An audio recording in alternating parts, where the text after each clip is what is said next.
Bismillahirrahmanirrahim. Assalamualaikum warahmatullahi wabarakatuh. Alhamdulillahillazi nahmaduhu wa nasta'inuhu wa na'udzubillah min sururi anfusina wa min syayati a'malina. May yahdillahu fala mudhillalah wa may yudlillahu fala hadiyalah. La nabiyya ba'da amma ba'du. Alhamdulillah wa syukurillah. Marilah kita selalu bersyukur kepada Allah Subhanahu wa Ta'ala yang telah memberikan kita kesehatan, kesempatan, dan keselamatan sehingga kita dapat melaksanakan kegiatan MPLS SMA Negeri 4 Tanjung Pinang. Selawat beriring salam marilah kita junjungkan kepada Nabi besar Muhammad sallallahu alaihi wasallam dengan selalu mengucapkan Allahumma salli ala Sayyidina Muhammad wa ala ali Sayyidina Muhammad. Karena syafaat beliaulah yang selalu kita harapkan di yaumil akhir kelak. Yang terhormat Bapak Kepala Sekolah SMA Negeri 4 Tanjung Pinang. Yang terhormat Bapak Ibu Wakil Kepala Sekolah SMA Negeri 4 Tanjung Pinang. Yang terhormat Bapak Ibu Majelis Guru beserta staf tata usaha, dan yang selalu Ibu banggakan anak-anak sekalian yang sekarang nanti akan menjadi anak kelas 10 di SMA Negeri 4 Tanjung Pinang. Mudah-mudahan kalian semangat dan terus berjuang di SMA Negeri 4 Tanjung Pinang. Baiklah, sedikit Ibu akan memperkenalkan. Ibu adalah guru SMA Negeri 4 Tanjung Pinang yang mengajar pendidikan agama Islam, dan nama Ibu adalah Nita Seriana SAG. Baiklah anak-anak sekalian, kita bertemu walaupun tidak secara langsung, tapi Ibu yakin kalian bisa mendengarkan dan melihat apa yang akan Ibu sampaikan. Materi dan pembahasan Ibu pada hari ini yaitu tentang mental dan keagamaan di SMA Negeri 4 Tanjung Pinang.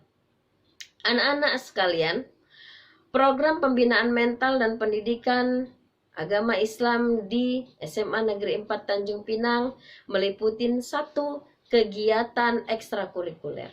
Kegiatan ekstrakurikuler ini dilaksanakan yaitu pada hari Jumat sore, yang diikuti oleh anak-anak SMA Negeri 4 Tanjung Pinang. Yang kedua adalah kegiatan apeksi budaya 5S. Senyum, sapa, sopan, santun, dan salam. Yang ketiga adalah kegiatan imtak. Nah, anak-anak sekalian, kegiatan imtak ini dilakukan yaitu pada hari Jumat pagi. Sebelum kita memasuki proses pembelajaran di dalam kelas, maka kita akan mengadakan imtak yang diikuti oleh baik kelas 10, kelas 11, dan kelas 12 di lapangan. Yang keempat adalah kegiatan rutinnya yaitu sholat zuhur dan sholat asar berjamaah. Yang kelima adalah kegiatan da'i-da'iyah. Keenam adalah kegiatan praktek sholat jenazah. Jadi nanti akan diajarkan bagaimana tentang sholat jenazah dan penyelenggaraan jenazah. Dan yang ketujuh adalah pembinaan siswa berprestasi dalam keagamaan. Nah, anak-anak sekalian, di sini Ibu akan menerangkan kepada kalian apakah arti dari rohis. Arti dari rohis adalah yang pertama disebut dengan kerohanian Islam atau lebih sering disebut dengan rohis. Umumnya mereka adalah organisasi yang berada di bawah OSIS, yaitu organisasi siswa intrasekolah, terutama di tingkat SMA. Rohis yang bergerak di bidang kerohanian Islam ini dibentuk untuk meningkatkan sikap religius dalam rangka pembinaan mental keagamaan di sekolah bagi siswa.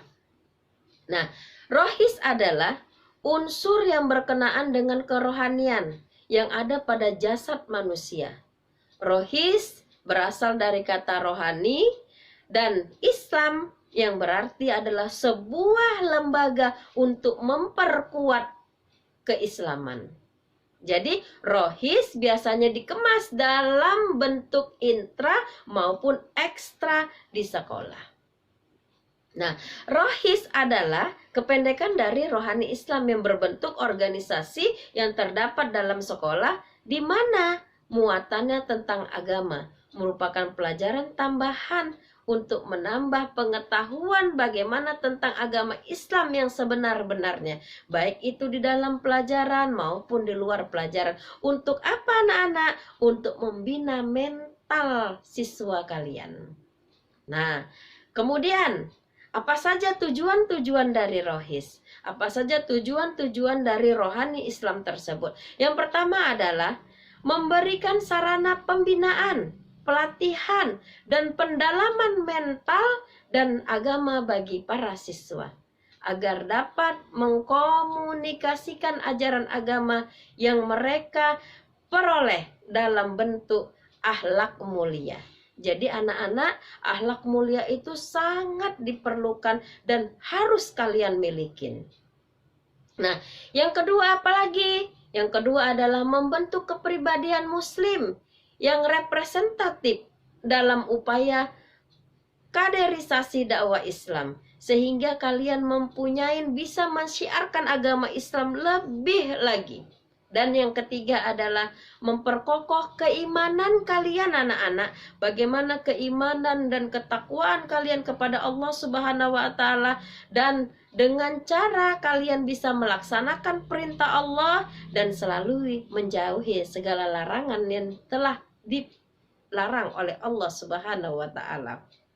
Nah, apalagi anak-anak yang keempat? Nah, yang keempat adalah memotivasi sekolah untuk mengembangkan potensi siswa di bidang pendidikan agama Islam agar dapat berkompetensi, meningkatkan kompetensi dan prestasi baik di lingkungan sekolah maupun di masyarakat. Yang kelima, membantu siswa untuk memenuhi tuntunan kebutuhan akan pengakuan terhadap hasil pembinaan mental dan agama sejalan dengan tuntutan masyarakat dan perkembangan zaman yang semakin canggih ini. Nah, sekarang anak-anak, jenis-jenis kegiatan dari rohis. Yang pertama, ta'aruf. Jadi ada perkenalan. Jadi kalian saling mengenal antara kelas 10, kelas 11 dan kelas 12. Yang kedua, tes membaca tulis Al-Qur'an. Kalian nanti oleh guru-guru agama Islam akan dites. Bisa tidak kalian di dalam membaca Al-Qur'an? Karena ibu yakin kalau sudah SMA, ibu yakin sekali kalian sudah pasti bisa membaca Al-Quran. Bukan hanya sekali hatam, tapi mungkin sudah 2, 3, sampai 4 kali hatam. Insya Allah ya anak-anak ya. Nah, yang ketiga tadi tilawah Al-Quran. Kalian nanti akan belajar bagaimana cara membaca Al-Quran yang benar. Nanti akan didampingin oleh guru-guru pendidikan agama Islam.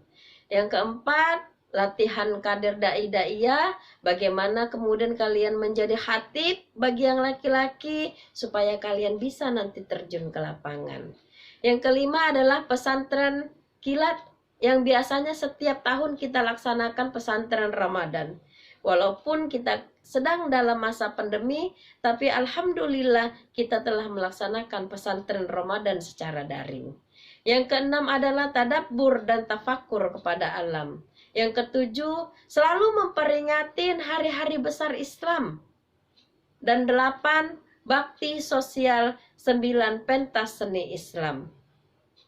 Yang 10 adalah bersih-bersih musola dan masjid. Jadi selalu kita adakan kapan waktunya, kita adakan bersama-sama untuk membersihkan musola. Yang 11 adalah kota amal sepekan. Sepekan sekali pada hari Jumat. Untuk apa gunanya? Adalah untuk kegiatan-kegiatan kerohanian dan untuk pembangunan musola.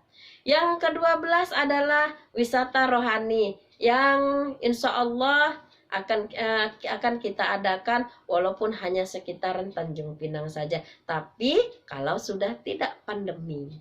Nah, Yang selanjutnya adalah studi banding. Yang selanjutnya ibadah Ramadan, buka puasa bersama, SMA peduli. Nah, kemarin abang-abang, kakak-kakak kalian semua sudah melaksanakan kegiatan SMA 4 berbagi.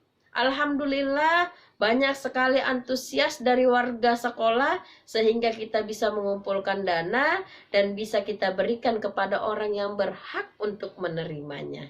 Dan selanjutnya adalah pemotongan hewan kurban yang setiap tahun insya Allah selalu kita lakukan. Nah, kemudian ada lagi bedah buku untuk pelajaran khusus agama Islam, memperdalam bagaimana tentang kajian-kajian tentang Islam. Nah, anak-anak sekalian, contoh program kerjanya adalah ceramah umum dan tablik, penyuluhan problematika remaja di dalam Islam, studi dasar Islam, perlombaan keagamaan Islam, baik dalam kegiatan-kegiatan yang lain. Kemudian kursus membaca Al-Quran dan perpustakaan Islam yang selalu kita adakan. Nah, kemudian sholat zuhur dan asar berjamaah, pelatihan keterampilan keagamaan, dan pengajian bukan saja kepada anak-anak, tapi alhamdulillah di SMA Negeri 4 Tanjung Pinang, guru-guru juga mengadakan satu wadah, satu grup untuk melaksanakan tilawah Al-Quran yang sama-sama kita hatamkan bersama-sama. Nah, anak-anak sekalian, masih mendengarkan? Mudah-mudahan insya Allah kalian masih melihat dan mendengarkan apa yang Ibu sampaikan. Nah, tujuan pembinaan mental dan agama di sekolah adalah satu, meningkatkan ketakwaan kita kepada Tuhan Yang Maha Esa. Dua, mengembangkan wawasan dan pengetahuan bahwa Islam itu adalah rahmatan lil alamin. Ketiga, memberikan wawasan dan pengetahuan tentang hakikat pendidikan agama Islam dalam rangka membina mental siswa di sekolah. Yang keempat apa anak-anak? Nah, yang keempat adalah memberikan pembekalan kepada pengurus Rohis SMA tentang bagaimana manajemen pengelolaan organisasi yang ada di SMA Negeri 4 Tanjung Pinang. Yang kelima, menumbuhkan jiwa kepemimpinan dan rasa kepedulian sosial terhadap sesama. Yang keenam, meningkatkan kepedulian dan kebersamaan dalam membangun bangsa dan negara. Nilai-nilai yang ditanamkan apa saja anak-anak di dalam kegiatan ini? Yang pertama adalah kita menjadi ramah, baik itu ramah kepada sesama manusia dan ramah juga kepada lingkungan yang ada di sekitar kita. Yang kedua adalah toleransi. Anak-anak, kita harus mempunyai toleransi sesama beragama. Yang ketiga, kerjasama. Jadi harus ada kerjasama, harus memerlukan orang lain. Kemudian disiplin, kita harus mempunyai sikap disiplin, karena orang yang berhasil itu adalah orang yang disiplin terhadap diri sendiri. Yang kemudian yang empati. Empati itu adalah kita mempunyai rasa peduli kepada orang lain. Rasa berbagi kepada orang lain, rasa berbagi kepada lingkungan juga. Nah, selanjutnya adalah peduli kepada lingkungan. Penilaian kebersihan ada nak, kemudian lingkungan dan musola dan bakti sosial serta lain-lain. Mungkin hanya ini yang dapat Ibu sampaikan. Mudah-mudahan bermanfaat kepada anak-anak sekalian. Yang baik datangnya dari Allah dan yang salah itu datangnya dari Ibu.